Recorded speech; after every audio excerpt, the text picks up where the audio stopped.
गाफिल लोगों को बताना चाहता था सिकंदर बादशाह, ओ रमनी वालों, ओ गेरिया वालों, ओ खूनखनी के मुसलमानों, बारा ईदगाह के मुसलमानों, ओ पूर्णिया जिला के मुसलमानों, देखो सिकंदर इस दुनिया से जा रहा है, 7 मुल्क का बादशाह, लेकिन आज खाली हाथ जा रहा है।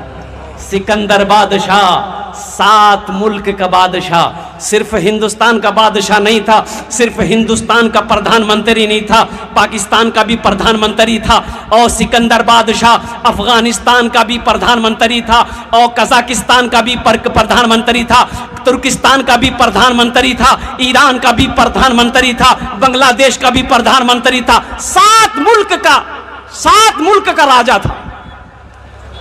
क्या मुल्क का बोलिए? लेकिन सुनो, इतना बड़ा बादशाह होने के बावजूद मौत जब सामने आई तो वजीर को बुलाया, सारे नौकर चाकर खड़े हो गए। तो सिकंदर ने कहा कि कागज कलम लाओ। कागज कलम लाया।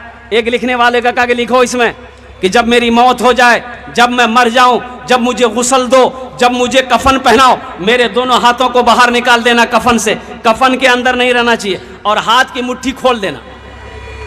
तो सारे लोगों ने कहा कि हुजूर ऐसा नहीं होता है, तो मुर्दे को कफन पहनाया जाता है तो पूरे बदन ढांका जाता है, हाथ निकाल देंगे तो लोग क्या कहेगा। सिकंदर बादशाह ने कहा कि लोग क्या कहेगा इसका मसला नहीं है, ये मेरा हुक्म है, ये मेरा फरमान है, मेरे हाथों को कफन से बाहर रखना, बस ये मेरी वसीयत है, लिख दो।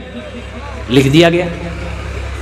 सिकंदर बादशाह मर गया, गुस्ल दिया गया, कफन पहनाया, तो वसीयत सामने आ गई कि भाई दोनों हाथों को बाहर निकालो कफन से। निकाल दिया गया। जनाजा उठा, हुजूम है, मेला लगा हुआ जा रहा है जनाजा सिकंदर बादशाह को, दोनों हाथ कफन से बाहर है। तो किसी ने एक अल्लाह वाले से पूछा कि हजरत ये क्या मसला, बात समझ में नहीं आई, सिकंदर बादशाह ने वसीयत क्यों किया कि मेरे हाथ को बाहर निकल देना।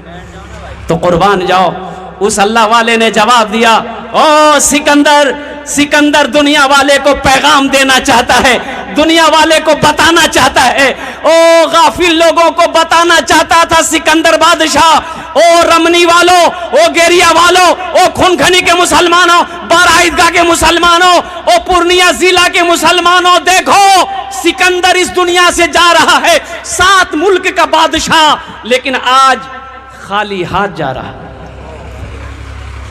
खाली, अरे बोलो भाई, बोलो भाई, खाली हाथ जा रहा है। सोने की कमी नहीं थी, चांदी की कमी नहीं थी, दौलत का अंबार था, 7 मुल्क का बादशाह आज इस दुनिया से जा रहा है, खाली हाथ जा रहा है। इसलिए मुसलमानों, इसलिए नौजवानों, अल्लाह ने दौलत सिर्फ कमाने के लिए दुनिया में पैदा नहीं किया है, ए दुनिया की ऐशो इशरत की जिंदगी गुजारने के लिए अल्लाह ने पैदा नहीं किया है।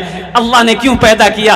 अल्लाह के कुरान से पूछो, अल्लाह के लारैब किताब तू बता, तो अल्लाह के लारैब किताब जवाब देती है, वमा खलक़तुल जिन्ना वल इंसा इल्ला लियअबुदून, कि मैंने जिन्नात और इंसान को सिर्फ अपनी इबादत के लिए पैदा किया है। इंशाअल्लाह तैयारी करेंगे आखिरत के, हाथ उठे कितने लोग तैयार है? अल्हम्दुलिल्लाह सारे लोग तैयार हैं, हमारा बच्चा, हमारा नौजवान भी तैयार है। ए अल्लाह, हम गुनहगार सही, हम गंदे सही, लेकिन तेरे बंदे हैं। ए अल्लाह, हम तेरी बारगाह में, हम अपने साबिका गुनाहों से तौबा करते हैं। या अल्लाह, हम सब की तौबा को अपनी बारगाह में कबूल फरमा ले, आमीन बोले अल्हम्दुलिल्लाह। और बखील, एक बादशाह बड़ा सखी था, उसके दरबार में जो भी जाए ना तो खाली हाथ नहीं लौटता था, बड़ा सखी था। और अपने इलाके में, अब वो तो मर गए, मैं नाम नहीं लूँगा, बड़े ज़मींदार थे। ये अपने इलाके में बड़ा ज़मींदार था, मर गया, 35-40 साल पहले की बात बता रहा हूँ। उसके दरवाजे में कोई भिखारी भीख मांगने जाता था ना, कोई मदरसे वाले चंदा करने जाता था, तो दूर से ही ऐसे देखता था, बाप है कि बेटा है। बाप रहता था ना, 80 की स्पीड से भाग जाता था, बोला बाप बुरवा बैठ लो, ये लाठी लगे। मदरसे वाले को डायरेक्ट बोलता था, कहना यहाँ कमा के ला से, चंदाले में ला से। और भीख मांगने वाले को, साइल को तो वो देख नहीं सकता था, बगैर डंडा मारे छोड़ता नहीं था। लेकिन बेटा लोग उल्टा था, बेटा लोग बड़ा सखी था, जो भी दरवाजे में आए वो बेटे लोग उनको नवाजते थे, नारे तकबीर, ऐसे नहीं, मिस कॉल की तरह नारा मत लगाए, नारा लगाइए बुलंद आवाज से, नारे तकबीर, नारे तकबीर। हजरत मौलाना मुफ्ती सादुल नजीब साहब माशाअल्लाह बहुत बड़े आलिम दीन आपके दरमियान में तशरीफ़ फरमा है। बस दिल जमी के साथ, इत्मीनान के साथ, सुकून के साथ आप बैठे रहें। हजरत का खिताब होगा, हजरत की तकरीर होगी इंशाअल्लाह। तो मैं ये कह रहा था, कोई मांगने वाला जब आता था या मदरसे का मौलाना साहब, हकारी साहब, हाफिज साहब चंदा करने आते थे तो दरवाजा वहां है, यहीं से झांक के देखता था। हाँ बुआ बुढ़वा आज बैठ लो जी भैया, हो बोले भागो भागो और कुर्बान जाओ। अब उसकी जिंदगी कैसी गुजरी, मौत कैसे हुई, ये नहीं बोलूंगा मैं, इसलिए कि एक मुसलमान जब मर जाए तो उसकी गीबत ना की जाए। हो सके उसके हक में बख्शू मगफिरत की दुआ करे, हम सब दुआ करें अल्लाह उनकी मगफिरत अता फरमा दे, आमीन बोला अल्हम्दुलिल्लाह। तो मैं भाई बादशाह बड़ा सखी था, जो भी दरवाजे पहुंचता था वो खुश करके बादशाह भेजता था। इसके अपोजिट उसकी बीवी बहुत बखील थी, बहुत कंजूस औरत। ओहो, एक मछुआरा नदी में जाल डाला, एक मछली पकड़ा। क्या पकड़ा भाई बोलो? तो मछुआरा सोचा कि अगर इसको खुनखुनी बाजार में, रमनी बाजार में बेचेंगे ना, पैसा नहीं मिलेगा, कम मिलेगा। अब बादशाह को दे देंगे ना, इनाम देगा। मछली लेके बादशाह के दरबार में पहुंचा, बोला कि हुजूर ये मछली आपके लिए लाया, नदी में जाल डाला था, बहुत अच्छी मछली मिली है। बादशाह खुश हो गया, वजीर को बोला कि इसको 200 दिरहम इनाम दे दो। तो मोगी बोली तो दिमाग खराब है, तिकी रंग बादशाह बन गिलाते।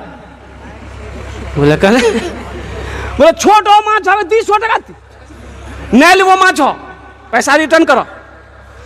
तो बादशाह ने कहा कि तोर दिमाग खराब है, हम बादशाह हैं, दी हुई चीज वापस नहीं लेते। कैसे वो गरीब आदमी उससे कैसे पैसा लेंगे?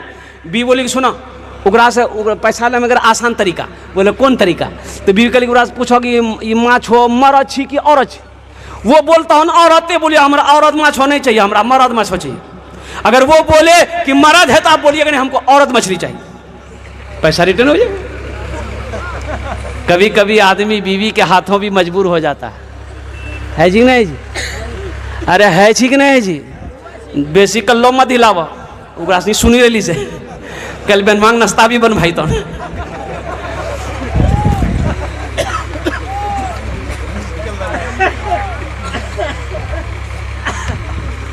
तो बादशाह मछुआरे को बोला इधर आओ, ये मछली नर है कि मादा है?